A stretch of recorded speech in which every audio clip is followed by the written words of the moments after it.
वर्षाली सिद्धिर्भाव तुम्हें सदा कर्पूर गौरम करुणावतारम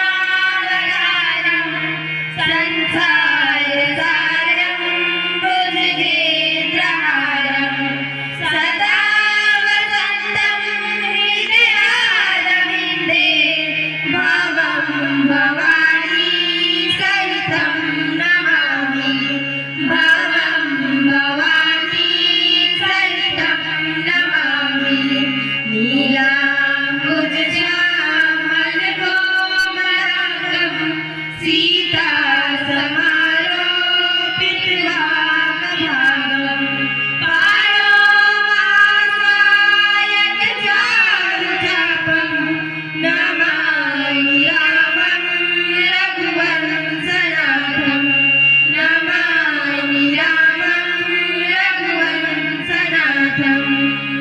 प्रेम से बोले लखन सिया रामचंद्र की सरस्वती मैया की दुर्गे मैया की जय।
आइए सरकावाड़ी के माध्यम से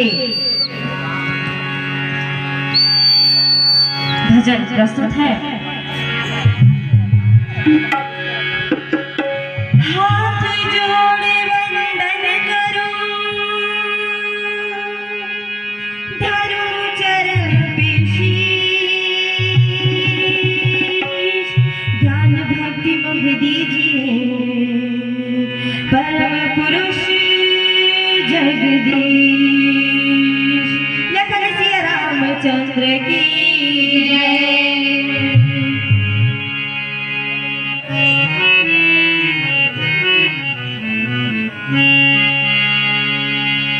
देख वानरों को संपाति देख वानरों को संपाति देख वानरों को संपाति देख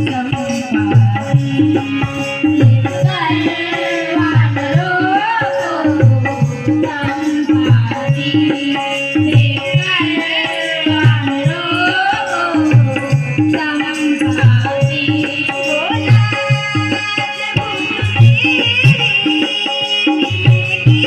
की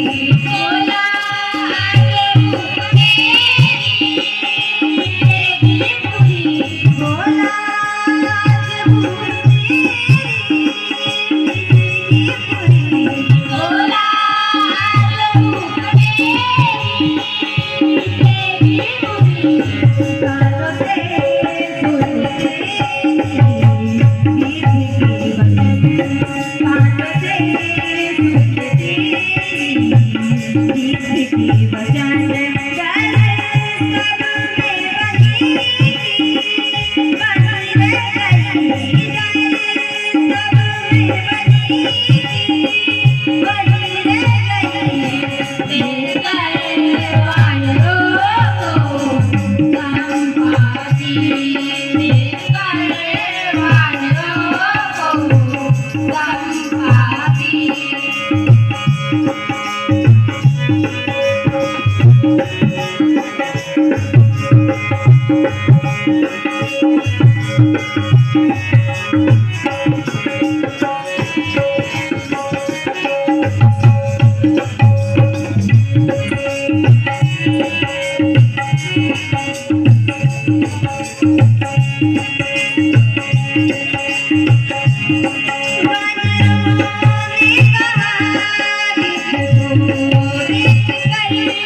निर्णायक मंडल, धन्य है यहाँ की पावन माटी, धन्य है यहाँ के लोग जिन्होंने नवरात्रि के पावन अवसर पर राम नाम की गंगा बहा रहे हैं, जिसमें गोता लगाने का शुभ अवसर हमें भी प्राप्त हुआ है।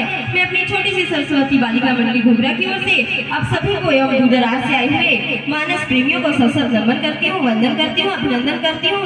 हमने कथा प्रसंग के लिए किष्किंधा कांड दोहा क्रमांक 26 का चयन किया है, जिसका भावार्थ इस प्रकार से है।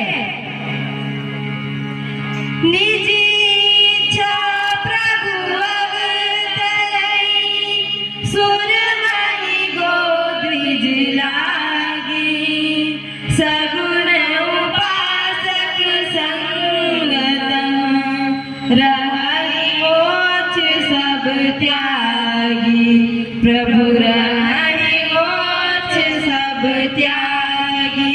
लखन सिया रामचंद्र की जय। यहाँ पर जामवंत जी अंगद जी से बहुत प्रकार से कथाएं कहते हैं। उसमें वे कहते हैं कि देवता, पृथ्वी, गो और ब्राह्मणों के लिए प्रभु अपनी इच्छा से अवतार लेते हैं। वहाँ सगुणोपासक सब प्रकार के मोक्षों को त्याग कर उनकी सेवा में साथ रहते हैं। और इस प्रकार से बहुत सारे कथाएं जामवंत जी कहते हैं।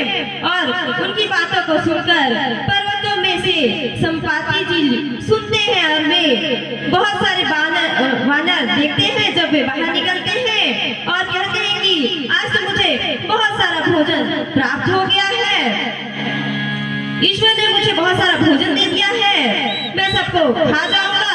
मैं वैसे भी बिना कुछ खाए पिए मर रहा था और आज तो पेट भर मुझे भोजन मिलेगा। वैसे तो मुझे कभी भोजन नहीं मिलता है पेट भर, और आज इतना सारा भोजन मुझे विधाता ने एक ही बार में दे दिया है।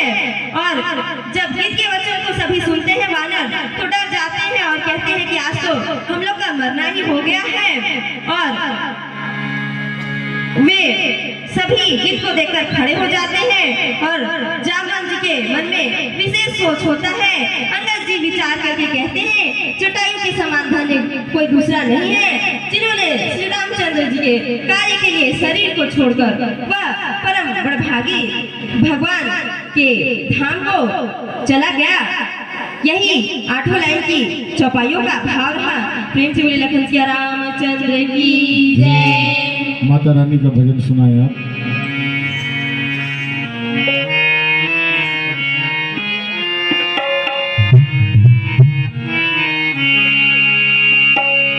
राम लखन बोए भी जवारा, माते श्री दुर्भुवन मां। राम लखन बोए भी जवारा, माते श्री दुर्भुवन मां। राम लखन बोए भी जवारा, माते श्री दुर्भुवन मां। राम लखन बोए भी जवारा, माते श्री दुर्भुवन मां। राम लखन बोए भी जवारा, माते श्री दुर्भुवन मां। माते श्री दुर्भुवन मां, दादाई दुर्भुवन मां। मामा माई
हेलो।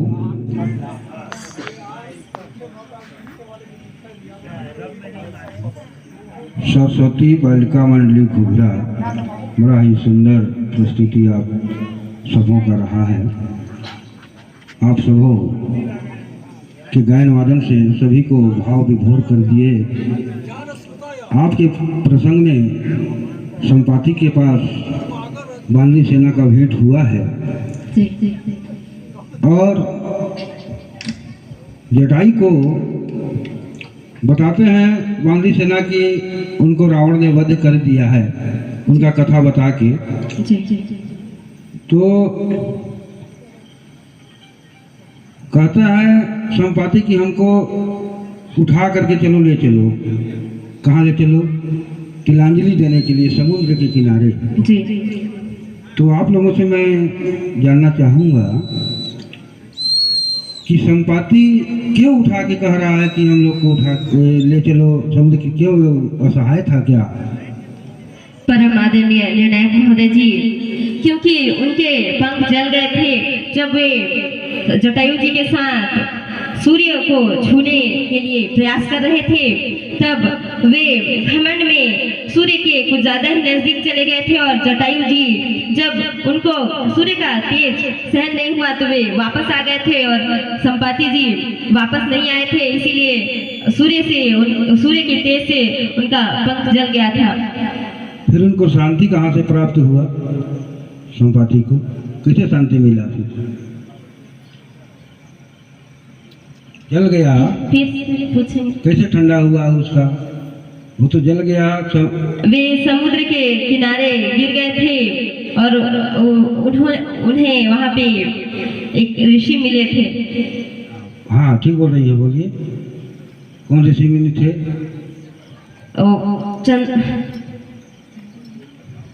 चंद्रमा नाम के ऋषि थे वे।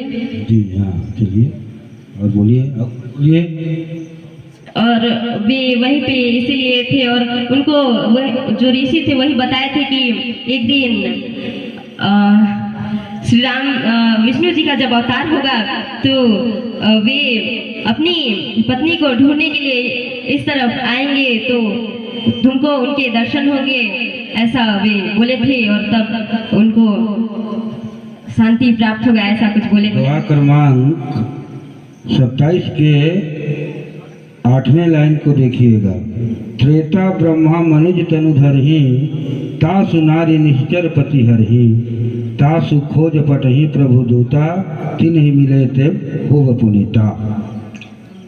चंद्रमा नाम के जो मुनि थे वो उनको बोले, उनको आशीर्वाद दिए कि तुम्हारा देह का जो जलन है वो त्रेता युग में साक्षात परम ब्रह्मा मनुष्य शरीर धारण करेंगे, उनकी स्त्री को राक्षसों का राजा हर ले जाएगा रावण, और उसी को खोज को दूत जब मिलेंगे आपसे, मिलने पर आप पवित्र हो जाओगे। जी।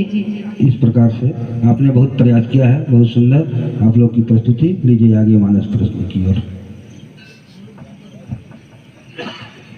सरस्वती बालिका मंडली घूरा तो एक छोटा सा बात जानना चाहूँगा इस प्रसंग में। अभी आप अपने भवास में बता रहे थे कि संपाति का बात को सुन करके कि मैं तुम लोगों को खा जाऊंगा, पूरे वानर सेना को। जी तो पूरे वानर सेना, अंगद, हनुमान, जामवंत जी भी थे, बड़े बड़े बहादुर थे योद्धा, बहुत से बंदर थे उसमें, 18 पतंग जी और एक गिद्ध कितना बड़ा रहा होगा।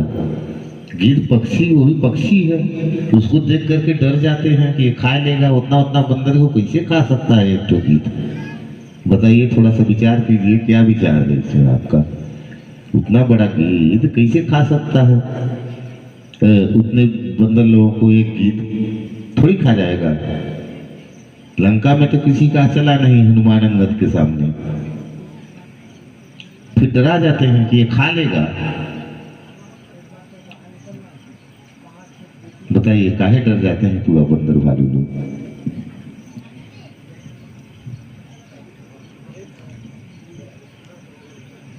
परम आदरणीय निर्णायक महोदय जी, क्योंकि वे गिद्ध संपाति जी जब बोलते हैं तो उनकी आवाज को सुनकर, और क्योंकि वे जले हुए थे तो वानर उन्हें देखकर डर जाते हैं। चलिए ठीक है, मैं बता दूं।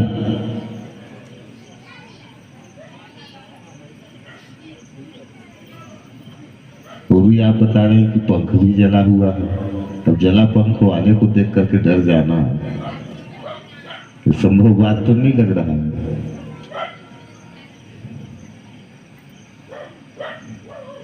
चलिए, छोटा सा उत्तर है। गिद्ध जो है, गिद्ध, सियार, उल्लू, ये सब क्या है? अशुभ सूचक जीव प्राणी होते हैं। रास्ते में मिल जाएं तो अशुभ अमंगल मान लिया जाता है इनको। इसलिए ये बंदर भालू लोग डर जाते हैं कि ये हमको खाएगा तो नहीं, लेकिन सीता जी का पता लग पाना कठिन होगा। ठीक है ना जी। अच्छा, गिद्धराज जटायु संपाति के माता पिता का नाम बता दीजिए। चलिए, कुछ उत्तर ठीक हो जाएगा आपका, फट से, समय कम आएगा। आदरणीय निर्णायक महोदय जी, जटायु और संपाति के पिता का नाम अरूढ़ था और उनकी माता का नाम कुछ श्रीलेखा करके था। नहीं, माता का नाम ठीक नहीं बता रहे हैं।